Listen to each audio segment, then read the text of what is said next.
You found yourself on another episode of Locked On Bulls. On today's episode, me and the guys are going to discuss Lonzo Ball now being expected to miss the second preseason game as well. We're also going to talk, which is it's just crazy. It's ridiculous. We're also going to talk about who could end up being left out of the rotation when the regular season starts. And of course, every time the Cognac Boys are on, we're playing buy or sell. We're getting into all that and more on today's Locked On Bulls.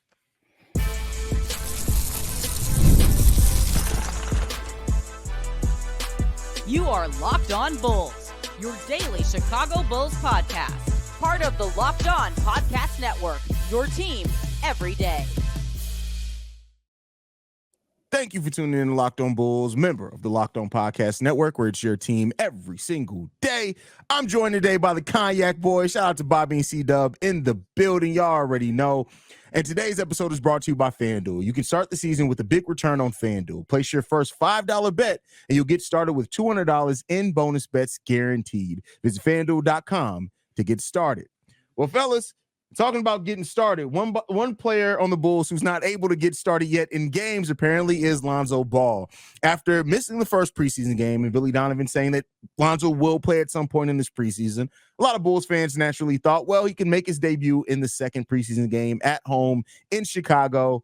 That's apparently not happening. How do you guys feel about Lonzo Ball missing out on the second preseason game? I'm a little confused and a little bit disappointed. I understand why he missed the first game, having COVID and had to get his body right. So you don't want to rush him into that. But are you going to continue to be overcautious with this guy? It's been 3 years since this kid then played the game of basketball. Now I understand. You said it and you put out the reports and said that you want to make sure that this kid plays beyond this year. But you gotta stop being overcautious. Like, what's the difference between him going out and getting hurt in the third quarter of the first game of the preseason game that he plays, or him going outside and tripping over a log and getting hurt? So it's gonna have to come a point where you just gotta go out and see what happens with this kid. He put in the work to get himself back. You guys did all you can to supplement his need to get back on this team. You got to let the stuff play out now. Let's stop being overcautious now. I agree with that. I think right now it wasn't me personally. It was kind of surprising not to see him play in the first game, to be honest with you. But then you kind of understand it that these guys kind of want to take their time. But then it came around again. Hey, we like, where's Lonzo? So we asking that question, you know what I'm saying, just so we can see, because these guys saying they want to see how he react to basketball. I say, what better time than now? So this second game, it's a bit disappointing because I want to see him out there with the young Bulls, and I think there is some type of time for him. Me and C-Dub, we talked about it, like, in the first game, you ain't really see none of your starters in that second, you know what I'm saying, that second half, maybe a few minutes in that third quarter. But then after that, it was just pretty much, you know what I'm saying, some of the guys that's going to be part of your rotations or guys that's trying to make the team. So I'm saying, like, in those minutes, and, you know, we talked about it like, hey, you can give him some type of run. It could be like one of those type things when you in the gym, you've been hooping all day, and then that random guy who then came in, lift all the weights, talking about he want to come and get some cardio going. It's like one of those. You can kind of figure this out. You will let him on just to hoop a little bit, see where it's at. But at the end of the day, it's cool, I guess.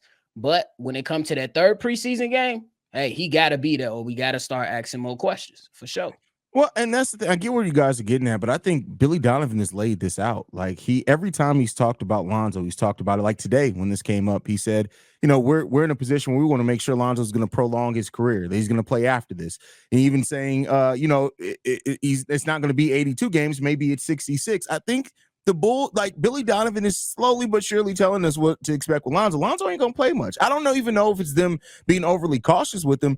Let's be clear here. The dude's trying to come back from 2 surgeries that nobody in the history of basketball has ever come back from. Mm-hmm. Mm-hmm. And so that's going to come with its own hurdles. And to be out of basketball that long and now being practiced, it was commendable that he made it through as much contact portions of practice that he made it through, to be 100% honest with you. And so when they're saying that he needs to work up his strength and stuff like that, like, he may just not be ready for game speed yet. That just may be the case. But they haven't gave us any type of clues that said that he isn't ready to play. And even back to the recent one before the first preseason game, he had his best day yet. That may be seem kind of vague. You know, what is it better from? He might have had a couple bad days or something like that. But when are you going to put him in to see if he can? Could you put him in for 5 minutes? Can he play 3 minutes? We just want to see if this kid can run up and down the floor. You can't keep being, I still think they're being a little bit too cautious. If it's going to happen, if he's going to get hurt, if he can't do it, let's see if it can be done. But that's the thing, Dub. You're saying us. They don't owe that to us. They see it. They're the ones in practice every day. They know if he can play. Like, what? There's nothing to gain from showing us 3 minutes of basketball. Like, there's really nothing to gain from that. If he can't play, if you can't rely on this guy for a 5 to 8 minute stretch, there's no point in. I get what you're getting at. Like, I understand what you're saying, but like, I think the indication is that he's not ready to play is that he's not playing. Until otherwise, that's the biggest indication that I need in a case like this. Oh, I guess. Okay, go ahead. No, go ahead, nephew. I was just gonna say, it just comes to like that period of waiting, I guess, to try to see like if this guy is capable. You know what I'm saying? We've all off season while trades going on, people going to new teams. Hey, we hearing Lonzo Ball doing 5-on-5. And it's been saying that he's been doing 5-on-5 for a while. And I say at least for my, you know what I'm saying, train of thought, I'm not a doctor. You know what I'm saying? Never aspired to be one. Big shout out to the ones that are out there doing their thing. Too much school. Way too much school. For sure. Yeah, exactly. But I'll be like, what better way to see how a guy reacts to something by putting him in some type of different situation? Like we seen him, or we believe he was a part of, and we was told he was a part of the 2-hour scrimmage session. Okay, cool. My man's bounced back.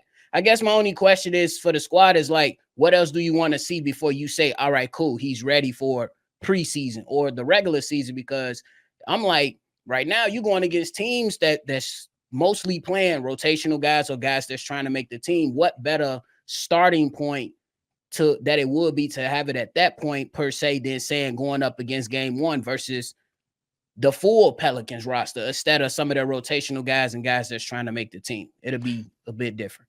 That's and fair. To piggyback off that, absolutely. You don't want to wait till the regular season to see if this guy can still play the game of basketball. I think you use the preseason / exhibition games to see if he can still play the game. Now, we have not heard any reports that he cannot play the game of basketball. We have heard some reports that his conditioning probably is not up to par, but, you know, we ain't heard that he can't play. So, see, put him out there and see what's up. Don't keep cautious. And I think the thing is that this, to me, just shows this season ain't built. Like, it'd be different if it was like Lonzo was expected to come back as your starter. At this point, where the Bulls are, it may be, hey, we'll just wait till he's fully ready to go, because this season ain't about getting whether Lonzo is going to get healthy or get back on the court or not.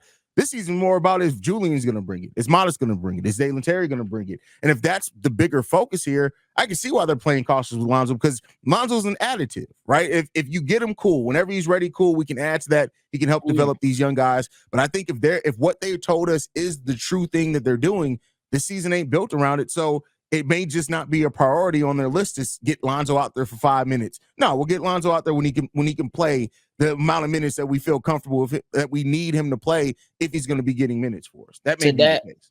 Hayes, to that point, would you be cool if he doesn't play the preseason at all then?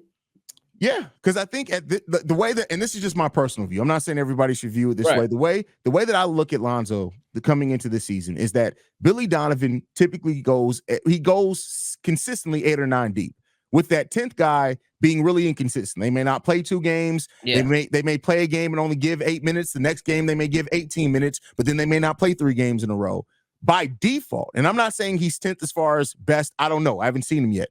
But by default, Lonzo's basically that 10th guy now for the Chicago Bulls. So if he doesn't play in the I want to see him in the preseason. If he doesn't play in the preseason, I'm not worried about it, because the way that I've basically coming into this, if you get 50 to 60 games of Lonzo Ball this season, that's a plus. That is a win, though. Not even absolutely. And yeah, I hear you, Drip, and that is a fair take to go about it.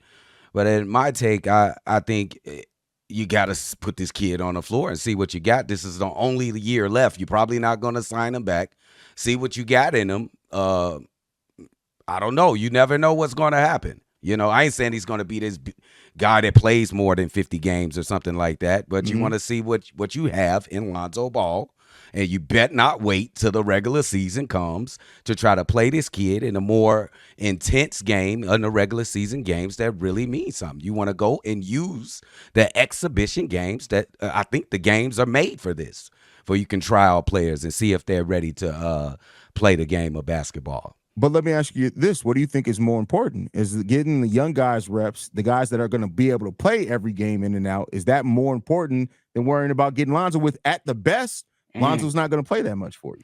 I mean, you can do two things at once. You can you can set up the young kids to play, and it can be all about the young kids. And you can also play Lonzo Ball for 5 to 10 minutes and see where he's at. You could do two things at once. I think that's fair, but I think the emphasis for me, if I had to decide, I would place my emphasis on the young guys that I know have a greater chance of being here longer term than Lonzo Ball, if we had to decide between the two options.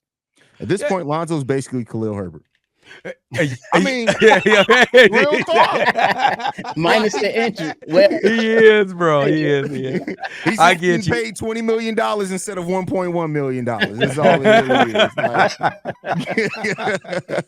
With that said, man, next up, we're going to be talking about who could get left out of the rotation for the Chicago Bulls once the regular season starts. But before we get into that, I got to talk to you guys about Game Time. All right, everydayers. So with that said, you guys know what Game Time is. Game Time has a new feature called Game Time Picks that makes getting tickets for your favorite live events even easier. And that's live events, not just games, comedy, theater, everything, comedy shows. It's all there on Game Time. Game Time filters out the fluff to show you only incredible deals on great seats so you don't have to waste time searching through thousands of tickets. Game Time also has a great feature for you cheap people out there called all-in pricing. If you toggle this on, it shows the total up front with no surprise fees at checkout. So you can't complain when you get the tickets and you right before you check out, you say, dang, hey, what's this seating fee? You already know going to know what that is right up front. Plus, you can get a panoramic view of your seat before you even buy the ticket. Plus, they have a great return policy. It's one of the best in the ticketing industry. If you find tickets in the same section and seat for less, Game Time will cover 110% of the difference in your refund. So take the guesswork out of buying tickets with Game Time. Download the Game Time app, create an account, and use code LOCKEDONNBA for $20 off your first purchase. Again, for my cheapies, that's $20 off your first purchase with Game Time. Terms apply. Again, create an account and redeem code. That's LOCKEDONNBA, LOCKEDONNBA for $20 off. Download Game Time today. What time is it? It's game time. I've been helping cheap people all season, bro. All off season. Just been helping. Throw the people to save some money. Yeah, it's real man, out here. Listen, it's real out here. Go listen.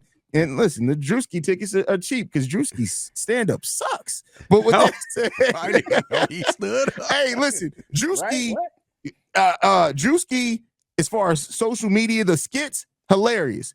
Drewski stand-up, bro. I'm telling you right now, Big Kev is funnier. I trust Big Kev to stand up more than Drewski. I'm telling you right now, bro. Don't. I'm telling y'all. Oh man. I was sitting there like, hey, what? No, I gotta go, bro. Like, I'm just gonna go ahead and head out, bro. Yeah, Don't even just worry stay about the money. refund. Yeah, this he is said, all "Don't right. even worry about it." Don't even worry about the refund. Clearly, you need it. Maybe you can go get some stand-up lessons with the money I paid for the tickets. Stay in your lane. Exactly. With that said, fellas, man, we know that the rotation is still being figured out. There are a lot of players competing for spots on that rotation. Julian Phillips, Dalen Terry, Chris Duarte is trying to shoot himself into the lineup, which may end up backfiring on him. Torrey Craig is a veteran who did not play in the first preseason game, but there are a lot of guys competing over that 8th and 9th spot really in the rotation. I really think the bench rotation, the first 3 players off the bench are set. I think Modest has separated himself. Ayo's definitely going to get there, and Jalen Smith. Those guys are definitely going to get minutes. So you're now kind of fighting over those remaining spots on the rotation. So as of right now, who do you guys think is going to end up left out that rotation? And when you look at this team, maybe you think that Billy Donovan for a second, maybe he goes 10 deep. So you said, though, and I agree with you, those are the three players that absolutely have to come off the bench and have minutes. So it's 2 spots left. And I am very sad that one of these guys is going to be kind of left out. And I'm going to start with Dalen Terry and Julian Phillips. And if I had my choice, I say that Julian Phillips will be the one starting. And that hurts me so bad because I don't even really think it's all of Dalen Terry's fault. But I would say Dalen Terry probably be the ones that'll be on the out, unwrap the team, and Javon Carter. Those guys probably won't see a lot of minutes. Oh yeah, maybe not even make the team. To tell you the truth, Javon Carter. Like, I don't even know why you mentioned the hoodie, him, bro. Why you in there in the whole scrimmage with a hoodie on, man? Because he knows listen, Javon Carter's out there to get cardio, bro. That's it, man. Like, he's there to, like, I want Javon Carter to be the best bench player. Like, every time somebody comes off, have their water bottle ready, give him a high five. That's the triple double I need to see Javon Carter giving to people. But go ahead, Bobby. Man, I'm right there with you. It's the hoodie and the mismatched shoes. My goodness. But nonetheless, I think that it comes down to what after the discussion that we had in the first segment, I'm really starting to think about Lonzo Ball, to be honest with you. But I will be and keep it a buck. My initial thought was that Lonzo was going to be a part of this rotation. I believe we still have time, so I'm gonna still keep him on there to say that he's going to be a part of that rotation until I'm told that he's not, or unless I see that we're going to be waiting a little bit. And I'm with C-Dub. I think this battle going to come down to Dalen Terry and Julian Phillips. And, man, my heart is pulling for Dalen Terry. The logic is saying that Julian Phillips might be the guy. And it's not necessarily, you know what I'm saying, that he's head and shoulders above Dalen Terry. I just think that the feel of the game for him is more impactful right now. Right now, we still trying to see if Dalen Terry, did he develop that 3-point shot? We still trying to see if he, you know what I'm saying, has he developed that calmness of the game that's going to be required of him because how erratic we seen him come into the league. And for Julian Phillips, the man just know where to be when it's time to play basketball. He just knows where to be.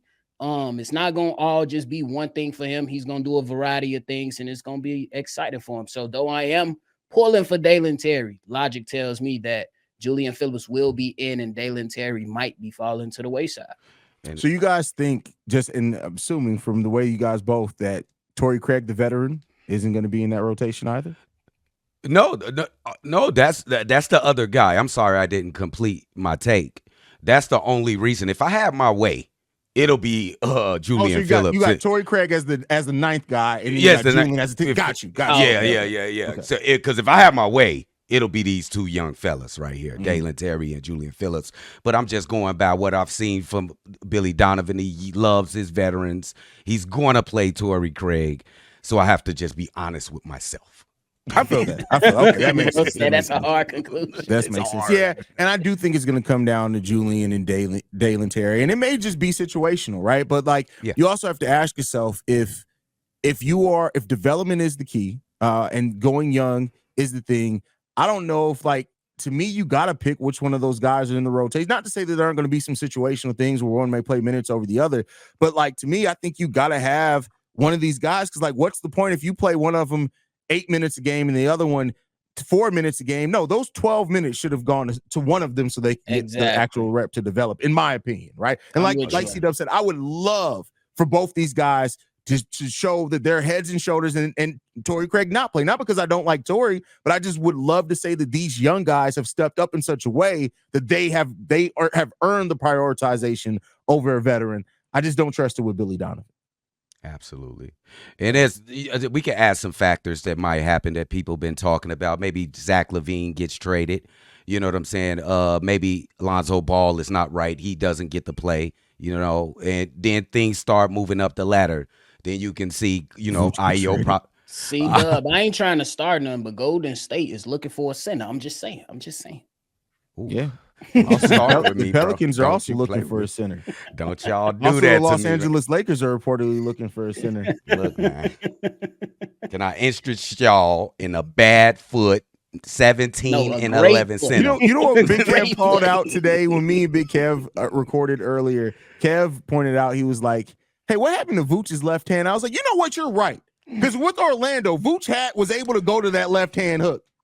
So not only has Vooch gotten 4 steps slower, he can't shoot the 3 ball. Now you're one-handed on. What are we doing? This is music to my ears. Continue. Vooch is the one-legged prostitute of the Chicago Bulls. He serves no purpose out there. It's none. What are we doing other than easy access to the rim? What is he providing out there? Wait, that wordplay was crazy. That's a bar. Everybody dropping bars lately. You hear me? Bro. Hey, listen, one thing about doing this show, other than when y'all and Big Kev are on, I do it solos. I've had to up my transition game really well. So listen, them segues be on point right now. That's all I I can see say. you, big dog. Hey, Keep working it. Keep working it. So while we're talking about prostitution, next up we're going to be talking about buy or sell. But before we get into that, I got to get into a message from FanDuel. What? This guy, man. All right, y'all. Hey, I've been talking to you guys about FanDuel for a while, man. They're America's #1 sports book, and you can start off the season with a big return on FanDuel. So when you get the hunch in the middle of a game, you can check out the latest stats, view live play-by-play, and so much more on the same page where you place your bets. I've been highlighting and telling you guys so much recently how important it is that you can get all your stats, all your updates, everything that you need right in the same page that you can place your bets. It helps streamline that whole process, get your bets in faster, so then you can hopefully get your money faster as well. Plus, when you get started with FanDuel, you get $200 in bonus bets guaranteed when you place your first $5 bet. Again, because some of y'all too broke to be betting anyway, but y'all can pull together $5. You can't fix that dead black tooth in the back of your mouth, but you can pull together $5 and get $200 in bonus bets guaranteed on FanDuel. That's FanDuel.com. Again, $200 in bonus bets. You can place your first $5 bet, and that's FanDuel.com. Dead black tooth is crazy. Do better, bro. Do better. Just saying, some of y'all didn't let y'all income tax and everything pass, and that tooth just back there looking like, Didn't even use the PPP come on, man. Like, what are we doing?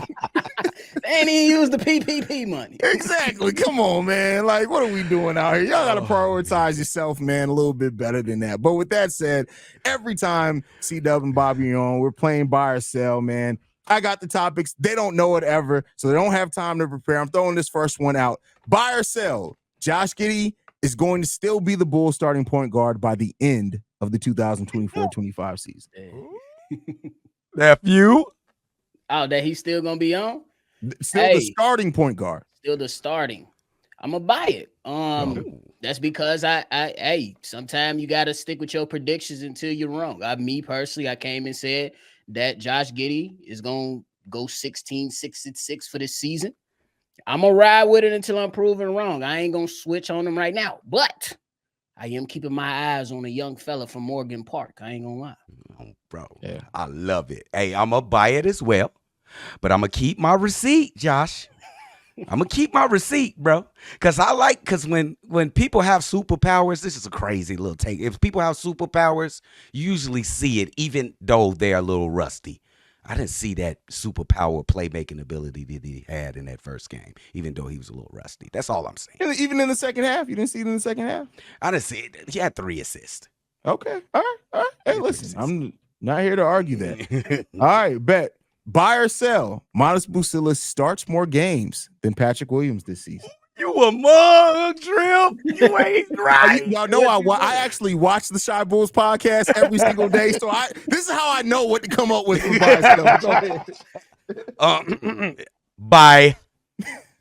Okay. And y'all already know that. Buy.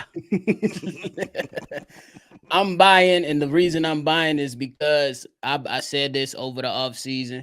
Look, I know that Patrick Williams is starting this season. I do. But there's no more DeMar is in the way.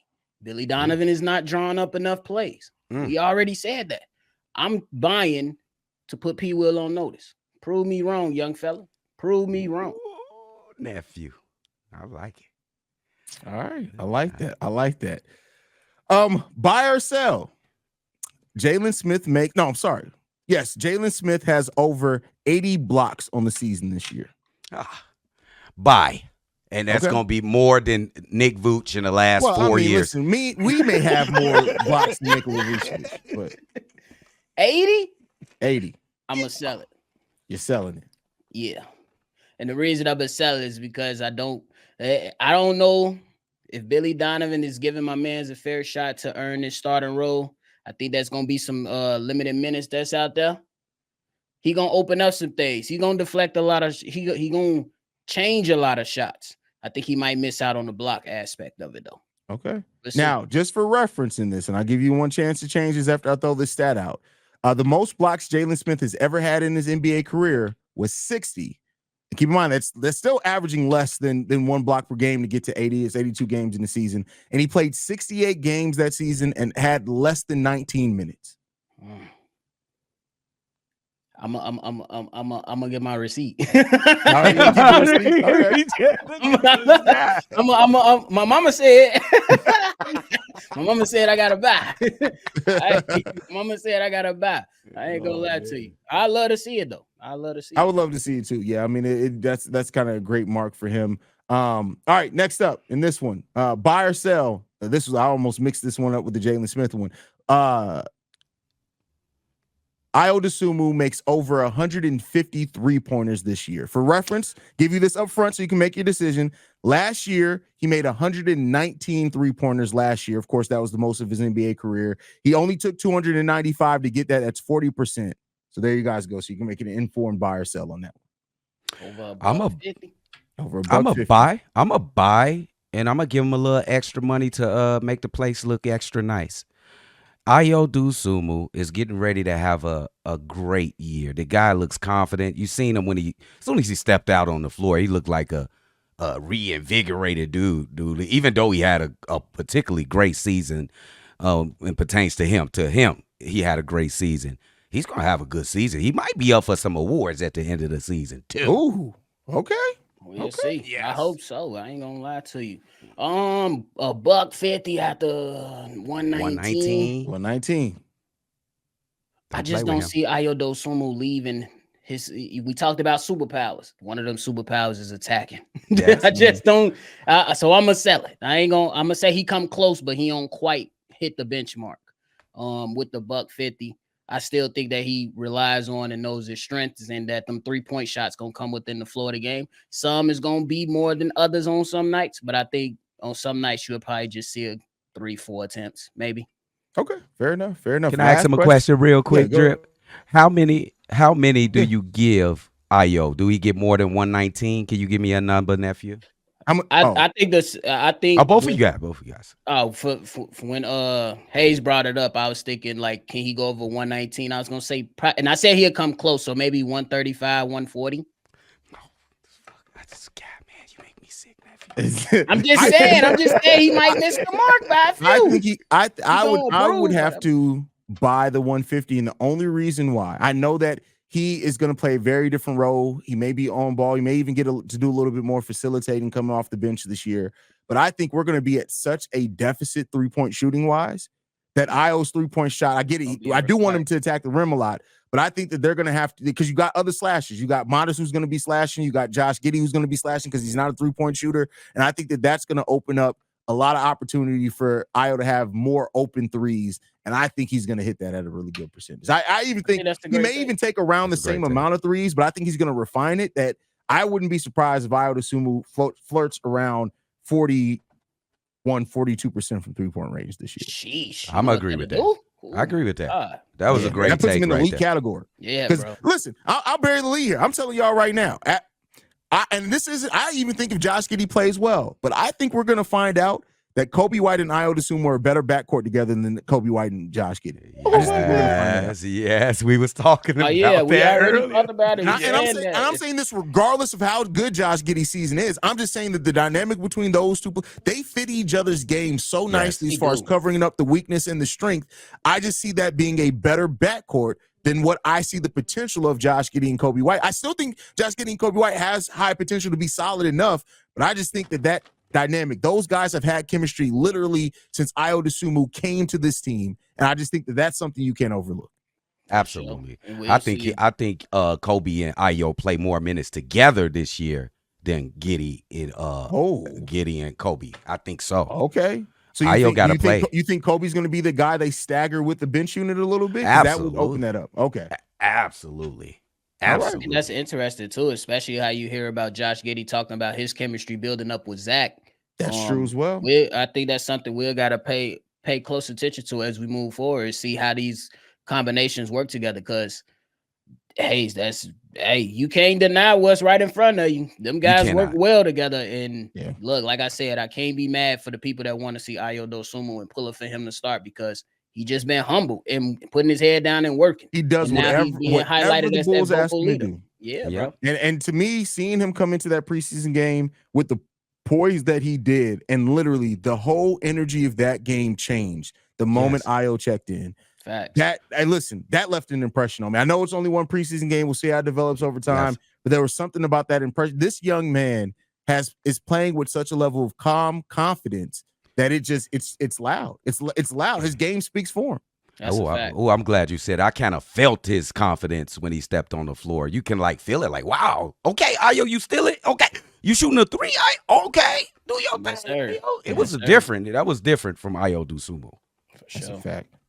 All right, last buy or sell question for the day. Last season, Coby White scored the most points of his career, 1,509 points. Buy or sell, Coby White scores 1,800 points this season. Oh, wow. Which will put him around 23 points per game, if I'm not mistaken. Okay, I'm a buy with Coby. I'm a believe in Coby White. He does look like he got an extra gear on his step, the way he was attacking the basket in that first preseason game. The jump shot still looks the same. He shot 3 for 7 from 3-point range. I think this is an important year for Coby White, and I think it's goal written. He got a lot of goals personal, and I think one of those goals is to be an all-star. Me personally, I'm just thinking that he has the goal to be an all-star. I'm going with 23 points per game. I'm buying that. I'm gonna buy it for the sake of last season we seen Coby White hit a nice streak, and you know what I'm saying, towards the end, the second half of the season, we seen teams adjust to him and whatnot, and it kind of slowed him down, and he deferred. I believe he takes the advice of his head coach and say, hey, now you took that level, you took that step up. Now you know what you got to work on. He talked about the things that he worked on this past offseason. And honestly, it looked like he was the driving force in preseason game 1, especially on the offensive side. I can expect him to do that. I believe he could potentially have some very explosive games. I'm talking about multiple 30-point plus games. He has that type of talent. I'm gonna absolutely buy it. I'm gonna see if my mans can make me proud. Yep. So just to reference, 23 points per game over 82 games is 1,886 points. Ooh, that's there. That's right there. He can get close. He gets right close. There. He can get that. I'm gonna believe in it. I mean, if you just look and you take away that stretch where Coby had that bad almost month stretch after his shoulder injury, he could have been close to it. So absolutely. Man, I love how we love on the guys that we draft, like Ayo, and we love hard, and we also criticize hard too. And Patrick Williams, he one of ours too, because we drafted him too. So we gonna root for him at all ways, but we got high expectations for our guys, bro. We absolutely do, for sure. Especially because at this point now, it's on them to step up. Zach is who Zach is, right? And I don't mean that as a slight. Zach LaVine could be one of the best scorers in the NBA, but we know what he lacks. Vooch is Vooch, right? So at this point, if we're talking about the Bulls exceeding expectations, that has to come through Julian, Coby, Ayo, Modest. These guys really stepping up and playing huge roles. Giddey, right? So we'll see if they can do it. Yeah, absolutely. I agree with that 100%. Yeah, it's gonna be entertaining. It's gonna be entertaining to watch all season. It's gonna be absolutely. Any last thoughts, fellas, before we get up out of here? Hey man, shout out to Drip, man. You be holding it down on Locked On, man. I've been tuning in for the last 2 weeks every day. I gotta watch my Locked On. Shout out to Drip, man. Shout out to Hayes and the Locked On Network for having us. Appreciate y'all, man. Check us out on Shy Bulls Podcast and Chicago Bears Central. Absolutely. Y'all make sure y'all go and follow them. You can follow me at CEO Hayes. You can follow the show at Locked On Bulls. I know I haven't been posting a lot on the Locked On Bulls Twitter because that used to be Pat's job. And honestly, I just woke up today and I was like, hey, I don't think I've posted over there. So I'll get on that, by the way. That's, one of the things as far as being solo now, I got to take advantage of, man. But thank you guys for tuning in. That's it for us for the week. We will see you guys on Monday. Thank you for making us your first listen every single day. Peace, y'all.